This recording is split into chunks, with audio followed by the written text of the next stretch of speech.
Hello students, good morning and welcome our channel the learning lab, जहां हम आपके लिए लेकर आए हैं NTPC railway 12th level practice set series, जिसके अंतर्गत प्रत्येक सेट में जीएस के 40 क्वेश्चंस को सॉल्व कराया जाएगा, जिनके अंतर्गत latest current affairs, polity, history, geography, science के सभी प्रकार के क्वेश्चनों को मेंशन किया गया है।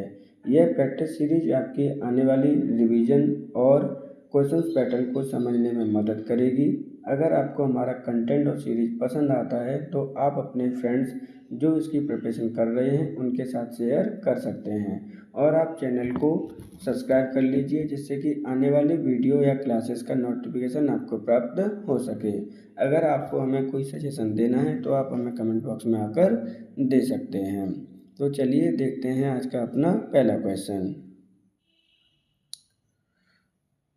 प्राणी मित्र राष्ट्रीय पुरस्कार 2025 किसे प्रदान किया गया है? बनतारा, रिलायंस इंडस्ट्री, टाटा ट्रस्ट या फिर एनजीटी। तो देखिए यहाँ पर प्राणी मित्र राष्ट्रीय पुरस्कार 2025 किसे प्रदान किया गया है? सही आंसर होगा ऑप्शन नंबर 1, बनतारा को। बनतारा आपका क्या है? तो ये आपका एक एनुअल इनिशिएटिव है। क्या है आपका? एनुअल इनिशिएटिव है, जो कि आपका प्रारंभ किया गया है अनंत अंबानी जी के द्वारा। अर्थात इसके अंतर्गत जितने भी आपके एनिमल हैं उनकी आपकी सेवा की जाती है। अब बात कर लेते हैं प्राणी मित्र राष्ट्रीय पुरस्कार ये किसके द्वारा प्रदान किया जाता है? तो ये प्रदान किया जाता है आपका AWBI के द्वारा, अर्थात animal welfare board of India के द्वारा प्रदान किया जाता है, जिसकी स्थापना 1962 में हुई है। अब पुरस्कार देने की शुरुआत कब से की गई थी, यानी पुरस्कार कब से प्रारंभ हुआ है देना? तो ये प्रारंभ हुआ है 1966 में। 2025 में किसे प्रदान किया गया? बनतारा ग्रुप को किया गया है, जो कि एनिमल की सेवा करता है। अनंत अंबानी जी का ये इनिशिएटिव है। सही आंसर होगा option number 1। Zero discrimination day किस तिथि को मनाया जाता है? 1 मार्च, 3 मार्च, 10 मार्च या फिर 15 मार्च। तो देखिए यहाँ पे जीरो डिस्क्रिमिनेशन डे का मतलब क्या है? यहाँ पर शून्य भेदभाव दिवस। क्या मतलब है यहाँ पर? भेदभाव दिवस किस तिथि को मनाया जाता है? तो सही आंसर होगा 1 मार्च को ये मनाया जाता है। अब 2025 में इसकी थीम क्या थी, वो इम्पोर्टेंट हो जाती है रेलवे के लिए। तो थीम है इसकी बी स्टैंड टुगेदर। क्या है आपकी थीम? B stand together. हम एक साथ एक सहयोग की भावना से एक दूसरे के लिए खड़े हैं। इसको उद्देश्य क्या है इस दिन को मनाने का? तो यहाँ पर ऑलरेडी बोल दिया गया है कि भेदभाव को हमें क्या करना है? ख़त्म करना है, यानी कोई भी भेदभाव किसी के बीच में ना रहे। सही आंसर होगा ऑप्शन नंबर आपका 1 मार्च। आइकन ऑफ एक्सीलेंस अवार्ड है, यहाँ पे अवार्ड की जगह पर क्या है आपका? अवार्ड है। आइकन ऑफ एक्सीलेंस अवार्ड 2025 किसे प्रदान किया गया है? जय शाह, महेंद्र सिंह धोनी, सौरव गांगुली, सचिन तेंदुलकर। तो आपका आइकन एक्सीलेंस अवार्ड 2025 प्रदान किया गया है। सही आंसर होगा ऑप्शन नंबर 1, जय शाह को। जय शाह वर्तमान में कौन है? तो जय शाह आपके आईसीसी के चेयरमैन हैं। क्या हैं आपके? आईसीसी के आपके चेयरमैन हैं। जैसा कि नेशनलिटी कहाँ की है? तो ये इंडियन है आपकी, ये भी आपको याद रखना चाहिए। ये आपके गृह मंत्री अमित शाह जी के बेटे हैं, इनको आप याद रखना। सही आंसर होगा ऑप्शन नंबर 1, जय शाह, जो आपके आईसीसी के चेयरमैन हैं। इन्हें आपका आइकन एक्सीलेंस अवार्ड 2025 प्रदान किया गया है। रिवर डॉल्फिन जनगणना 2025 के अनुसार किस राज्य में सबसे अधिक डॉल्फिन संख्या है? उत्तर प्रदेश, बिहार, पश्चिम बंगाल या उत्तराखंड। मोस्ट इम्पोर्टेंट क्वेश्चन है आपका, यहाँ से क्वेश्चन बनना ही बनना है। रिवर डॉल्फिन 2025 की जनगणना के अनुसार सबसे अधिक डॉल्फिन की संख्या किस राज्य में है? तो सही आंसर होगा ऑप्शन नंबर 1, उत्तर प्रदेश में सबसे अधिक जनसंख्या है आपकी डॉल्फिन की। अब बात करते हैं बारी बारी से। तो जो टोटल जनगणना आपकी पाई गई है उसमें रिवर डॉल्फिन की संख्या कितनी है? तो वहाँ पर संख्या है आपकी 6327 जनसंख्या आपकी पाई गई है। जिसमें सबसे अधिक आपकी यूपी में है। तो यूपी में कितनी पाई गई हैं? तो यूपी में पाई गई हैं 2397। इस फिगर आउट को भी लर्न कर लेना, लेकिन टोटल वाला आपको जरूर लर्न रहना चाहिए। अब बात कर लेते हैं कि कौन से राज्य में कितनी कितनी पाई जाती हैं। तो नंबर 1 पर आपका यूपी है, दूसरे नंबर पर आपका बिहार राज्य है और तीसरे पर आपका वेस्ट बंगाल है। इसको आप क्रम को लर्न कर लेना, क्योंकि इस क्रम में कभी भी क्वेश्चन आपसे पूछा जा सकता है। अब बात करते हैं कि इसकी काउंटिंग किसके द्वारा की गई। इम्पोर्टेंट है, क्योंकि कई बार यहाँ से क्वेश्चन भी आपके पूछे गए हैं। तो काउंटिंग की गई है आपकी WII के द्वारा, यानी world life institute of India के द्वारा इसकी की गई है, जिसकी स्थापना 1982 में की गई थी। सही आंसर होगा ऑप्शन नंबर 1 उत्तर प्रदेश। आधुनिक आवर्त सारणी में किस तत्व की संयोजकता इलेक्ट्रॉनों की संख्या सीजियम की संयोजकता इलेक्ट्रॉन्स के समान होती है? एल्यूमिनियम, बेरियम, पोटेशियम या फिर कैल्शियम? तो देखिए, पहले बात कर लेते हैं कि आपकी संयोजकता किसे कहते हैं, और यहाँ पे जो कौन से तत्वों की इलेक्ट्रॉन संयोजकता आपकी समान है, ये क्वेश्चन आपका पूछा गया है। इम्पोर्टेंट है, ध्यान रखना। सीजियम के समान आपसे पूछी गई है। तो सीजियम आप देख लेते हैं। तो जो सीजियम होता है उसकी जो एटॉमिक नंबर होते हैं उसमें 55 होते हैं। जब इसका आप इलेक्ट्रॉनिक विन्यास करते हो तो करेंगे 8 8 18 18 1। तो यहाँ पर जो आपका लास्ट में क्वेश्चन इसी तरह से पूछे जाने हैं, ध्यान रखना। सीजियम ये आपका 55 है। तो जो लास्ट वाले सेल में आपके इलेक्ट्रॉन्स होते हैं उसे हम संयोजकता कहते हैं। इसी प्रकार से अगर हम पोटेशियम का देखेंगे तो 19 होता है, जिसका इलेक्ट्रॉनिक विन्यास 2 8 8 18 होता है। ऐसे ही हम इसको देखेंगे 2 8 8 1 होगा। तो इसकी भी आपकी इलेक्ट्रॉनों की संख्या 1 है। बाहरी सेल में जितने भी नंबर ऑफ इलेक्ट्रॉन्स होते हैं उन्हें हम संयोजकता कहते हैं। सीजियम की संयोजकता किसके समान हो जाएगी? तो आपकी पोटेशियम के समान हो जाएगी। सही आंसर हो जाएगा ऑप्शन नंबर 3। निम्नलिखित में से कौन एक रासायनिक प्रतिक्रिया है? देखिए, रासायनिक प्रतिक्रिया आपसे पूछी गई है। मक्खन का खट्टा होना, बर्फ का पिघलना, गीले कपड़े का सूखना, आयोडीन का ऊर्ध्वपातन। तो सही आंसर होगा ऑप्शन नंबर 1 मक्खन का खट्टा होना, क्योंकि मक्खन का खट्टा होना क्या है, आपका बैक्टीरिया के कारण होता है आपका। और ये क्या है, जो एक बार अगर चेंजेस हो जाते हैं तो इन्हें हम रिवर्स नहीं कर सकते। ऐसे चेंजेस जिन्हें हम रिवर्स नहीं कर सकते आपका, उन्हें हम रासायनिक चेंजेस कहते हैं, रासायनिक परिवर्तन कहते हैं, प्रतिक्रिया कहते हैं। जबकि बर्फ़ का पिघलना वाटर बन जाएगा, वाटर से आप फिर से कर सकते हैं। गीले कपड़े और आयोडीन ये सभी किस प्रकार के हैं? ये आपके भौतिक परिवर्तन हैं। क्या हैं आपके? भौतिक परिवर्तन है। ऐसे परिवर्तन जिनमें परिवर्तन का रीजन हटाने के बाद वो अपनी पूर्ण अवस्था में आ जाते हैं, भौतिक परिवर्तन कहलाते हैं। लेकिन ऐसे परिवर्तन जिनका रीजन हटाने पर अपनी पूर्ण अवस्था में नहीं आ पाते हैं, प्रारंभिक अवस्था में नहीं आ पाते हैं, रासायनिक परिवर्तन कहलाते हैं। सही आंसर होगा ऑप्शन नंबर 1। भूमि तथा भवन पर लगने वाला कर भारत के संविधान के 7वें अनुसूची में दी गई है। यह किस सूची में सूचीबद्ध है? केंद्रीय सूची, राज्य सूची, समवर्ती सूची या इनमें से कोई नहीं? इम्पोर्टेंट क्वेश्चन है, ध्यान से समझना। यहाँ पर भूमि और भवन पर लगने वाला कर की बात की जा रही है, जो कि 7वीं अनुसूची में दिया गया है। अब 7वीं अनुसूची की कौन सी सूची में दिया गया, ये क्वेश्चन पूछा गया है। तो सही आंसर होगा ऑप्शन नंबर 2 राज्य सूची का ये विषय है। राज्य सूची में स्टार्टिंग में आपके 66 विषय दे रखे थे, लेकिन वर्तमान में कितने हैं आपके? 61 हैं। इन पर आपकी स्टेट गवर्नमेंट कानून बनाती है आपकी। तो सही आंसर होगा ऑप्शन नंबर आपका 2 राज्य सूची।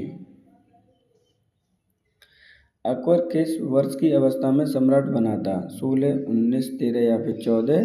तो अकबर जो आपका सम्राट है वो किस अवस्था में बना था? तो सही आंसर होगा ऑप्शन नंबर 4 14 वर्ष की अवस्था में। अब बात कर लेते हैं, इंपॉर्टेंट क्वेश्चन है, डिटेल में इसकी बात करेंगे अकबर के बारे में। इनका जन्म कब हुआ था? तो इनका जन्म हुआ था 1542 ईस्वी में।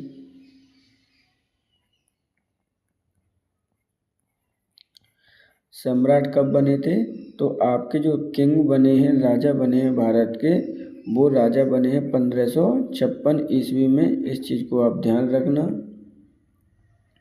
अब इनके बाद में इनका शासनकाल कब से कब तक चला था, यानी जो आपका पीरियड है शासनकाल का वो कब से कब तक है, क्योंकि यहाँ से क्वेश्चन पहले भी पूछे गए हैं।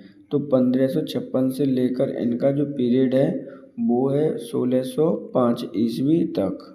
इम्पोर्टेंट है, ध्यान रखना। ये इनके पिता का क्या नाम था, तो इनके पिता का नाम हुमायूं था।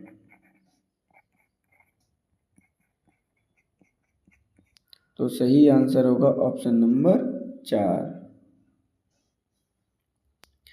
त्वरण का एसआई मात्रक क्या होता है, मीटर पर सेकंड, मीटर प्रति वर्ग सेकंड, सेकंड प्रति मीटर या सेकंड प्रति वर्ग मीटर। तो देखिए यहाँ पे त्वरण का एसआई मात्रक पूछा गया है। सही आंसर होगा ऑप्शन नंबर 2, मीटर पर सेकंड स्क्वायर। इस तरह से अगर आप देखेंगे तो इजीली आप आइडेंटिफाई कर पाएंगे। कभी कभी आपकी ये हिंदी भी कंफ्यूज कर देती है। अब त्वरण किसे कहते हैं, तो त्वरण कहते हैं आपका dv/dt, यानी आपके वेग परिवर्तन की दर क्या कहलाती है, त्वरण कहलाती है। सही आंसर होगा ऑप्शन नंबर 2। अग्निशमकों में कौन सी गैस निकलती है, carbon dioxide, chlorine, carbon monoxide, nitrogen. तो जो आपके अग्नि बुझाने वाले होते हैं उनमें कौन सी गैस निकलती है, तो सही आंसर होगा ऑप्शन नंबर 3, आपकी कार्बन डाइऑक्साइड। ये किस फॉर्म में निकलती है, तो ये आपके पाउडर फॉर्म में निकलती है। इस चीज़ को भी आप याद रखना। जैसे ही कहीं पर आग लग जाती है तो वहाँ पर कार्बन डाइऑक्साइड डाल दी जाती है, जिससे कि ऑक्सीजन क्या हो जाती है, ख़त्म हो जाती है और आग बुझ जाती है। सही आंसर होगा ऑप्शन नंबर 3। मैग्नीशियम को जलाने पर क्या बनता है, बेकिंग सोडा, कैल्शियम कार्बोनेट, भस्म या फिर सिरका। तो देखिए मैग्नीशियम में आपको जलाने पर क्या बनता है पूछा गया है। अब जैसे आपका मैग्नीशियम है, इसको आप जलाएंगे O2 के साथ में, तो आपका क्या बनेगा, ये क्वेश्चन में आपका पूछा गया है। तो मान के चलिए कि आप बना रहे हैं क्या, तो आपका बन जाता है 2MgO। क्या बन जाता है, आपका मैग्नीशियम ऑक्साइड बन जाता है। क्या बन जाता है, मैग्नीशियम ऑक्साइड। और मैग्नीशियम ऑक्साइड आपका क्या है, एक भस्म है। क्या है आपका, एक भस्म है। सही आंसर होगा ऑप्शन नंबर 3। फोटोन की खोज किसने की थी, जॉर्ज क्रम, अल्बर्ट आइंस्टीन, हेनरी कैवेंडिश या फिर डम्पी डेवी। तो देखिए यहाँ पे क्वेश्चन पूछा गया है कि फोटोन की खोज किसने की है। अब फोटोन को दूसरे नाम से भी जानते हैं, इस चीज़ को आप याद रखना। पहले बात कर लेते हैं किसने खोज की थी, तो अल्बर्ट आइंस्टीन ने इसकी खोज की थी। सही आंसर होगा ऑप्शन नंबर आपका 2। अब बात करते हैं फोटोन के बारे में, क्योंकि फोटोन इम्पोर्टेंट है। इस फोटोन को हम क्वांटम भी कहते हैं। क्या कहते हैं, सेकंड जो नाम है आपका क्वांटम भी इसको कहते हैं, यानी जो छोटे छोटे पार्टिकल्स होते हैं उन्हें हम क्वांटम कहते हैं और फोटोन भी कहते हैं। इसकी खोज कब की गई थी, तो इसकी खोज की गई थी आपकी 1905 में अल्बर्ट आइंस्टीन के द्वारा। सही आंसर होगा ऑप्शन नंबर 2, अल्बर्ट आइंस्टीन। गोल गुंबज को किसने अविकल्प किया था, यानी आपका क्या है, डायरेक्टली पूछा गया है कि गोल गुंबज को वास्तुकार कौन थे। क्या पूछे गए हैं आपके, वास्तुकार कौन थे। तो सही आंसर होगा आपका लाहौर के उस्ताद अहमद, जॉर्ज बिटेट, हेनरी इरविन, दावुल के याकूत। तो सही आंसर होगा ऑप्शन नंबर 4। बात करते हैं गोल गुंबज कहाँ पर स्थित है, तो ये आपका गोल गुंबज स्थित है बीजापुर में। कहाँ है आपका, बीजापुर में। और बीजापुर कहाँ है आपका, कर्नाटक में।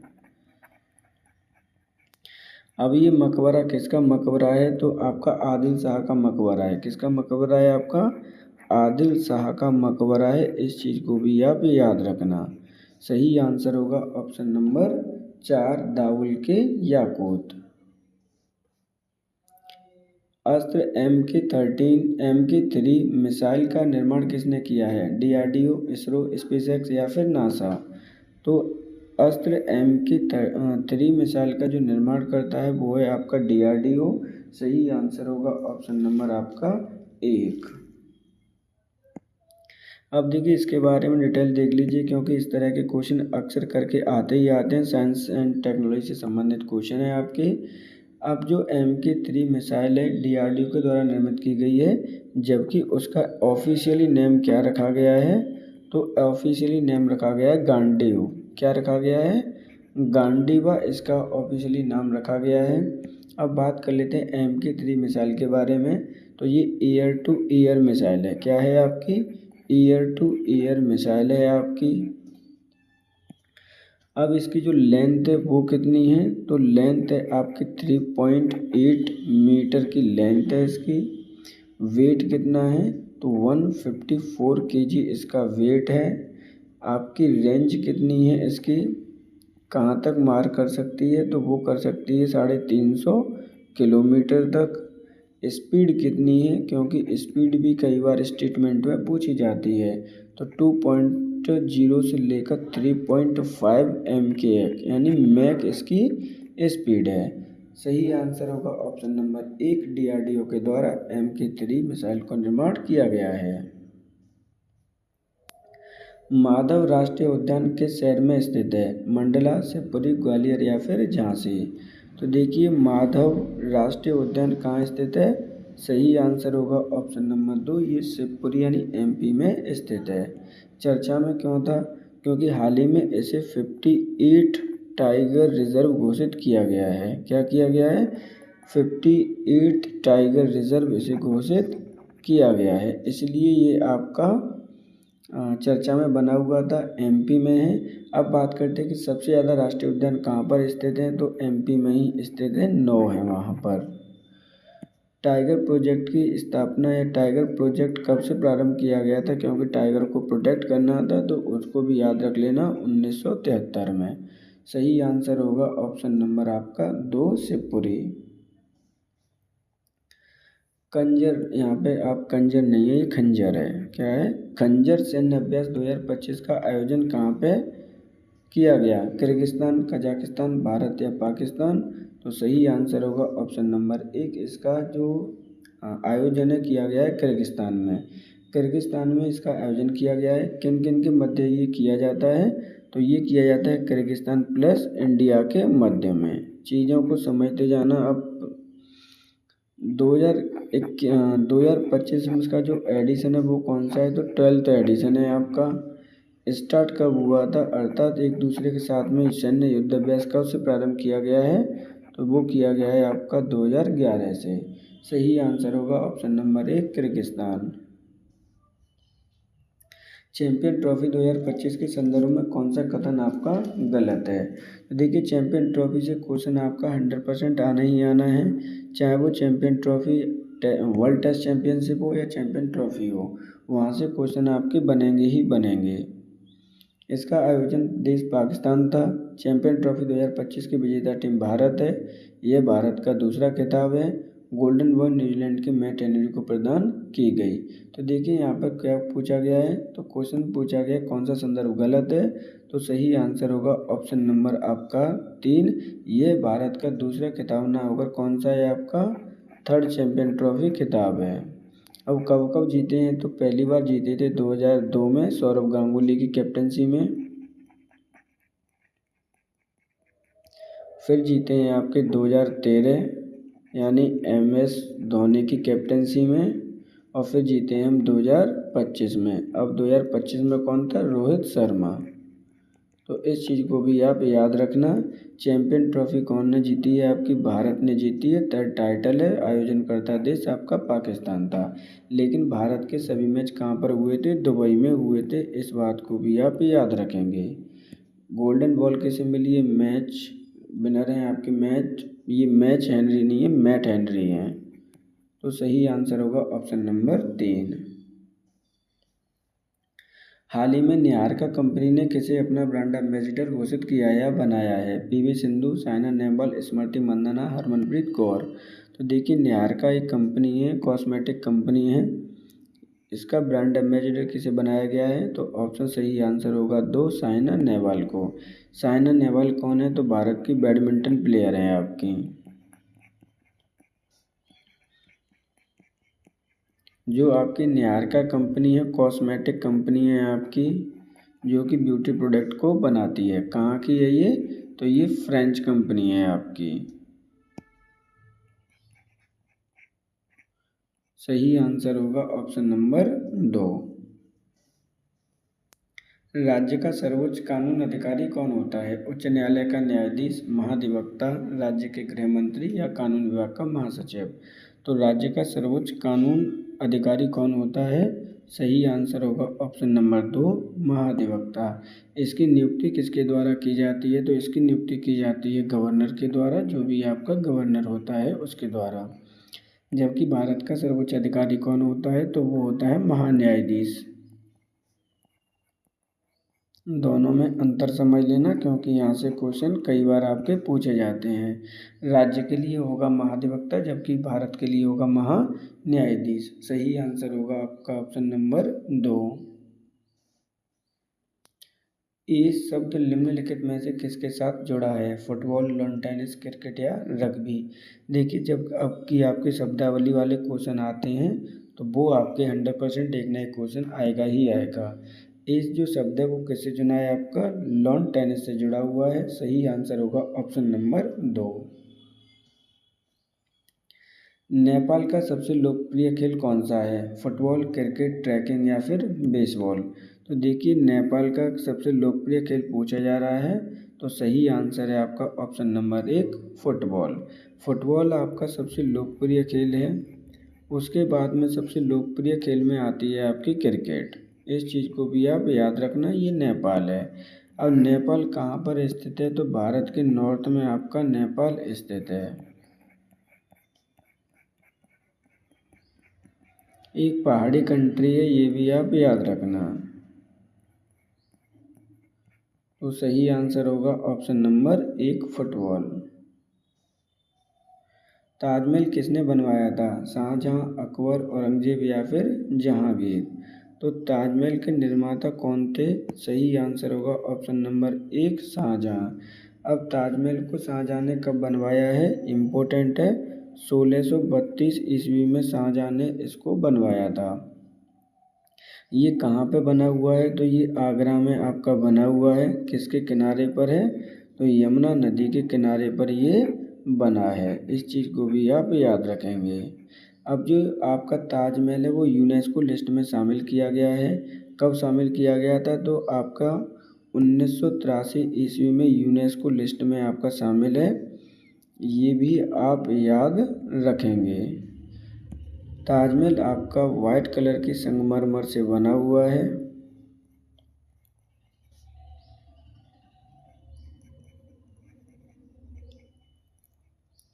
अब बात करते हैं आगरा शहर की। आगरा के शहर की स्थापना किसने की थी? तो आगरा शहर की स्थापना हुई है 1504 में सिकंदर लोदी के द्वारा। क्योंकि इम्पोर्टेंट है, यहाँ से क्वेश्चन आपका हर बार पूछे ही जाते हैं। सही आंसर होगा ऑप्शन नंबर 1, शाहजहां के द्वारा ताजमहल का निर्माण किया गया। कन्नौज की लड़ाई हुमायूं को किसने हराया था? सिकंदर शाह, शेरशाह सूरी, जहांगीर या फिर अकबर। तो देखिए, यहाँ पे कन्नौज की लड़ाई है, हुमायूं को किसने हराया है, ये क्वेश्चन पूछा गया है। तो कन्नौज की सबसे प्रथम लड़ाई हुई कब है? तो वो 1540 में हुई है। कब हुई है? 1540 में। हुमायूं को किसने हराया है? तो ऑप्शन नंबर 2 सही आंसर होगा, शेरशाह सूरी ने। शेरशाह सूरी का शासनकाल कब से कब तक रहा? तो 1540 से लेकर 1545 तक इसका शासनकाल रहा है। अब बात करते हैं, जब आपके हुमायूं 1540 में हार गए थे तो ये राजा कैसे बने भारत के द्वारा? तो भारत के ये द्वारा राजा बने थे 1555 में। इस चीज़ को आप याद रखना। हुमायूं की जो मृत्यु हुई थी वो दीन पनाह लाइब्रेरी से गिरकर हुई है। सही आंसर होगा ऑप्शन नंबर 2। कौन सा भारतीय राज्य 7 बहनों का हिस्सा नहीं है? पश्चिमी बंगाल, मणिपुर, सिक्किम या फिर नागालैंड। तो देखिए, भारतीय राज्य 7 बहनों का हिस्सा नहीं है। सही आंसर होगा आपका ऑप्शन नंबर 1, पश्चिम बंगाल। यानी जो भी आपके नॉर्थ इंडिया वाले जो स्टेट्स हैं,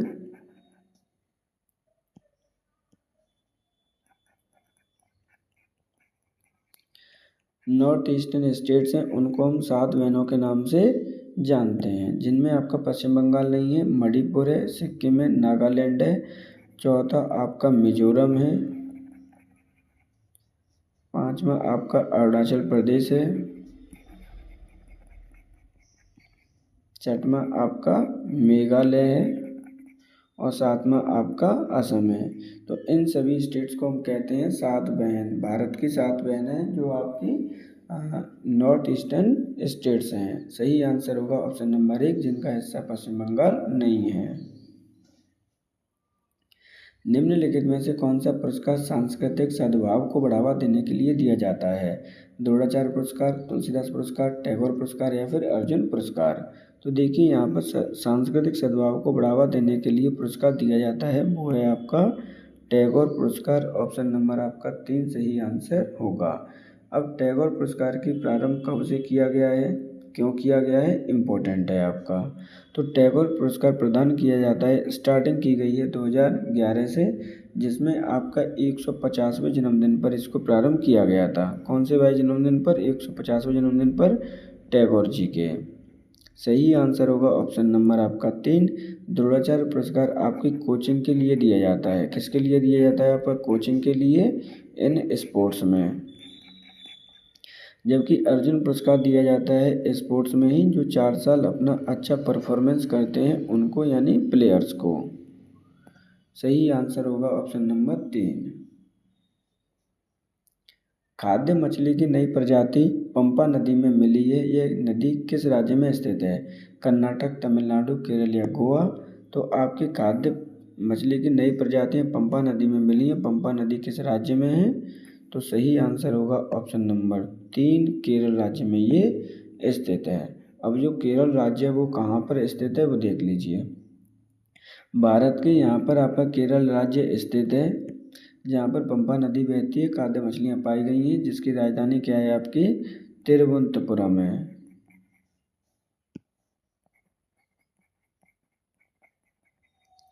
सही आंसर होगा ऑप्शन नंबर 3। निम्नलिखित में से कौन सा पुरस्कार वन्य जीव संरक्षण में महत्वपूर्ण भूमिका के लिए दिया जाता है? सलीम अली पुरस्कार, जिम कॉर्बेट पुरस्कार, राजीव गांधी वन्यजीव संरक्षण पुरस्कार, लाल बहादुर शास्त्री वन्यजीव संरक्षण पुरस्कार। तो सही आंसर होगा ऑप्शन नंबर 3, राजीव गांधी वन्यजीव संरक्षण पुरस्कार आपके वन्य जीवन संरक्षण के लिए प्रदान किया जाता है। अब इसकी बात कर लेते हैं कि ये किनके नाम पर रखा गया है। तो ये रखा गया है एक्स पीएम के नाम पर। अब ये पीएम कब से कब तक रहे थे भारत के? तो ये 1980 से लेकर 1985 तक आपके पीएम रहे थे आपके राजीव गांधी। सही आंसर होगा, उन्हीं के नाम पर ये अवार्ड रखा गया है। सही आंसर होगा ऑप्शन नंबर 3। हिंद स्वराज आंदोलन की घोषणा किसने की थी? यहाँ पर आपका देखिए हिंद स्वराज नहीं है, यहाँ पर क्या है? होम स्वराज है। क्या होगा? होम स्वराज आंदोलन की घोषणा किसने की थी या प्रारंभ किसने किया था? तो सही आंसर होगा लोकमान्य तिलक, भगत सिंह, महात्मा गांधी, गोपाल कृष्ण गोखले। तो सही आंसर है ऑप्शन नंबर 1, लोकमान्य तिलक। लोकमान्य तिलक ने इसका प्रारंभ कब से किया था? तो इन्होंने प्रारंभ किया था आपका अप्रैल 1916 में। दूसरे इन्हीं के साथ में एक और थे जिनका नाम था एनी बेसेंट, इनको भी इसी के लिए जाना जाता है। अब एनी बेसेंट ने इसका प्रारंभ कहाँ से किया था? तो एनी बेसेंट ने 1916 में ही किया है, ये बात याद रखेंगे, लेकिन इन्होंने सितंबर में किया है और लोकमान्य तिलक ने अप्रैल 1916 में।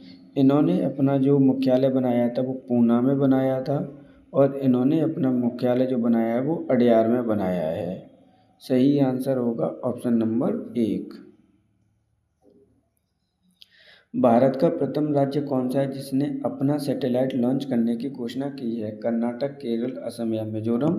तो देखिए प्रथम राज्य जिसने अपना सैटेलाइट लॉन्च करने की घोषणा की है, सही आंसर होगा ऑप्शन नंबर 3, असम राज्य। अब असम राज्य कहाँ पर स्थित है? तो ये नॉर्थ ईस्टर्न का एक स्टेट है जिसकी राजधानी दिसपुर है। वहाँ के सीएम कौन है? तो हेमंत बिश्वा वहाँ के सीएम में इम्पोर्टेंट है, ध्यान रखना है, हेमंत बिश्वा शर्मा।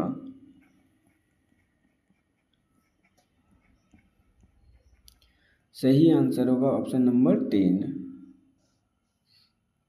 सिपरी रिपोर्ट 2020-24 के अनुसार सबसे ज़्यादा हथियार किस देश ने इंपोर्ट किए हैं यानी आयात किए हैं? तो सिपरी रिपोर्ट 2020 से 24 की बात की जा रही है। सबसे ज़्यादा हथियार किसने इम्पोर्ट किए हैं? तो सही आंसर होगा ऑप्शन नंबर 1, यूक्रेन देश ने सबसे ज़्यादा हथियार इम्पोर्ट किए हैं। अब इसके बारे में थोड़ा सा और जान लीजिए, क्योंकि ये क्वेश्चन आपका इम्पोर्टेंट है, यहाँ से कई तरह के डाटा निकलते हैं। तो देखिए, जो यूक्रेन देश है उसने वर्ल्ड के कितने % हथियारों का इम्पोर्ट किया है? तो वर्ल्ड में जितने भी आपके इम्पोर्ट हुए हैं उनमें से 8.8% का इन्होंने इम्पोर्ट किया है। जबकि दूसरे नंबर पर कौन है? तो दूसरे नंबर पर आपका इंडिया है, जिसने कितने किए हैं? 8.3% इम्पोर्ट किया है। तीसरे नंबर पर आपका कतर है, जिसने आपके 6.8% आपके हथियार इम्पोर्ट किए हैं, जितने भी आपके वर्ल्ड में हैं। सही आंसर होगा ऑप्शन नंबर आपका 1। अब दूसरी तरीके से देख लीजिए, आयात में किसकी हिस्सेदारी कितनी है भारत के लिए? यानी हम भारत की बात करते हैं कि भारत ने सबसे ज़्यादा हथियार कहाँ से इम्पोर्ट किए हैं? तो सबसे ज़्यादा भारत ने जो इम्पोर्ट किए हैं वो रूस से किए हैं। किससे किए हैं? रूस से किए हैं। और उसके बाद किए हैं आपके फ्रांस से, और फ्रांस के बाद में आपके इम्पोर्ट किए हैं इजराइल से। अब आपकी जो रूस से कितने इम्पोर्ट किए हैं? तो 36%, आपका 28%, और यहाँ से किए हैं आपने 3.4%। इम्पोर्टेंट है क्वेश्चन, ध्यान रखना। इस तरह से आपके सही आंसर होगा ऑप्शन नंबर 1, यूक्रेन ने सबसे ज़्यादा वर्ल्ड में सबसे ज़्यादा इम्पोर्ट किए हैं। रिपोर्ट सिपरी के द्वारा आती है। इसकी स्थापना कब की गई थी सिपरी की? तो स्थापना की गई है 1966 में। सही आंसर होगा ऑप्शन नंबर 1। जम्मू कश्मीर का कौन सा गांव राज्य का पहला नगदी रहित गांव बना? लाडूरा पंपर दोनों, या फिर इनमें से कोई नहीं? तो गांव जो राज्य का पहला नगदी रहित राज्य बना है, सही आंसर होगा ऑप्शन नंबर 1, लाडूरा विलेज। अब बात कर लेते हैं जम्मू कश्मीर की। तो ये एक यूनियन टेरिटरी है जिसकी राजधानी है आपकी श्रीनगर। हाल ही में यहाँ पे चुनाव हुए थे, तो यहाँ पर जो CM है वो कौन है आपके? तो CM है आपके उमर अब्दुल्ला। इनको आप याद रखेंगे क्योंकि क्वेश्चन यहाँ से पूछे जाने हैं। सही आंसर होगा ऑप्शन नंबर 1। इनमें से कौन सा इंटरनेट तक पहुंच प्रदान करता है? MNP, ISP, spreadsheet, search engine? तो देखिए, इंटरनेट तक पहुंच प्रदान करता है वो है आपका ISP। ऑप्शन नंबर होगा 2। ISP की फुल फॉर्म क्या होती है? Internet service provider. देखिए, जब इसकी आपको फुल फॉर्म पता होगी तो आप इजीली तरीके से आंसर को फाइंड कर पाएंगे। प्रोवाइडर ही पूछा था। सही आंसर होगा ऑप्शन नंबर 2। निम्नलिखित में से कौन सा समूह एक्सेल के इंसर्ट टैब में मौजूद नहीं होता? रेखांकन, लिंक, प्रतीक, या फिर अनुच्छेद? तो देखिए, यहाँ पर क्या पूछा गया? MX एक्सेल के इंसर्ट टैब में कौन सा मौजूद नहीं होता है? तो सही आंसर होगा ऑप्शन नंबर 2, आपका लिंक इसमें ऑप्शन में मौजूद नहीं होता। ये हम एक्सेल की बात करते हैं तो जब भी MS ऑफिस का एक क्या है? एप्लीकेशन सॉफ्टवेयर है। क्या है? एप्लीकेशन है, याद रखना। जो कि किसके काम आता है? काउंटिंग वगैरह के काम आता है। जो भी डाटा हैंडलिंग वर्क होता है उसके अंतर्गत इसको यूज किया जाता है। सही आंसर होगा ऑप्शन नंबर 2। आर्टिफिशियल इंटेलिजेंस का जनक किसे कहा जाता है? Charles Babbage, John McCarthy, Stephen Hawkins, Steve Jobs? तो देखिए, यहाँ पे आर्टिफिशियल इंटेलिजेंस का जनक किसे कहा जाता है? सही आंसर होगा ऑप्शन नंबर 2, जॉन मैकार्टी को। जबकि चार्ल्स बेबेज किस नाम से जाने जाते हैं? तो इन्हें हम जानते हैं फादर ऑफ कंप्यूटर। किस नाम से जानते हैं? Father of computer. और फादर ऑफ इंटेलिजेंस के नाम से जानते हैं जॉन मैकार्टी को। लोकसभा में शून्यकाल आमतौर पर कितने बजे होता है? सुबह 10 से 11, दोपहर 3 से 4, दोपहर 1 से 2, या फिर दोपहर 12 से 1? तो देखिए, जब भी शून्यकाल की बात की जाएगी राज्यसभा और लोकसभा दोनों में किया जाता है। सही आंसर होगा ऑप्शन नंबर 4, दोपहर में 12 बजे से लेकर 1 बजे तक का समय। अब ये प्रारंभ करने वाला कौन सा देश है, तो ये भारत में ही इसको प्रारंभ किया गया है, ये किसी से भी हमने उधार नहीं लिया है। सही आंसर होगा ऑप्शन नंबर 4। निम्नलिखित में से कौन सम्मिलित नहीं है। जब भी इस तरह के क्वेश्चन आए तो आप पहले ये पता कर लीजिए कि क्वेश्चन में पूछा क्या जा रहा है। क्वेश्चन पूछा गया है कि कौन सम्मिलित नहीं है। प्रयागराज गंगा नदी, आगरा चंबल, मथुरा यमुना, लखनऊ गोमती।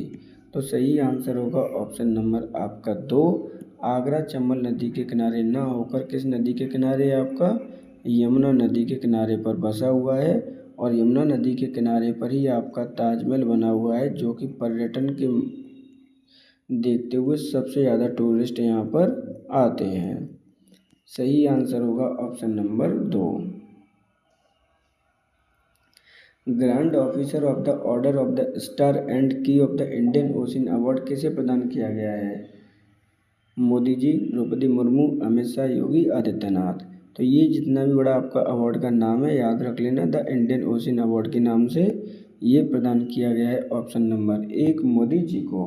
अब ये किसके द्वारा प्रदान किया गया है, ये इम्पोर्टेंट है। तो ये आपका प्रदान किया गया है आपका मॉरिशस की तरफ से। किसकी तरफ से किया गया है, मॉरिशस की तरफ से आपको ये प्रदान किया गया है। इसकी राजधानी क्या है मॉरिशस की, तो मॉरिशस की राजधानी है पोर्ट लुइस। क्या है, पोर्ट लुइस इसकी राजधानी है। ये कहाँ पर स्थित है, तो ये इंडियन ओशन में आपका ये स्थित है। सही आंसर होगा ऑप्शन नंबर 1 मोदी जी। हाल ही में मुख्यमंत्री समृद्ध परिवार योजना किस राज्य सरकार ने प्रारंभ की है। मध्य प्रदेश, उत्तर प्रदेश, तमिलनाडु या फिर केरल। तो देखिए यहाँ पर मुख्यमंत्री समृद्ध योजना किसके द्वारा प्रारंभ की गई है। सही आंसर होगा ऑप्शन नंबर 1 मध्य प्रदेश सरकार के द्वारा इसको प्रारंभ किया गया है। अब इसके लिए कितना बजट आवंटन किया गया है, तो बजट आवंटन कितना किया है, तो वो किया गया है आपका 125 करोड़ रुपए। उद्देश्य क्या है इस योजना का, तो उद्देश्य है आपके जीवन रेखा से नीचे जीने वाले लोगों की हेल्प करना। अर्थात क्या है आपका फाइनेंशियली हेल्प करना है। अब किन लोगों की हेल्प करना है ये इम्पोर्टेंट है। वैसे लोग जो बीपीएल परिवार के लोग हैं, बिलो द पॉवर्टी लिमिट आते हैं, लाइन आते हैं, उनकी हेल्प करना है। किसके द्वारा प्रारंभ की गई है, मध्य प्रदेश सरकार के द्वारा। जिसकी कैपिटल क्या है, तो कैपिटल है आपकी भोपाल। यहाँ के सीएम का नाम क्या है, तो वो है आपके मोहन यादव। सही आंसर होगा ऑप्शन नंबर 1 मध्य प्रदेश।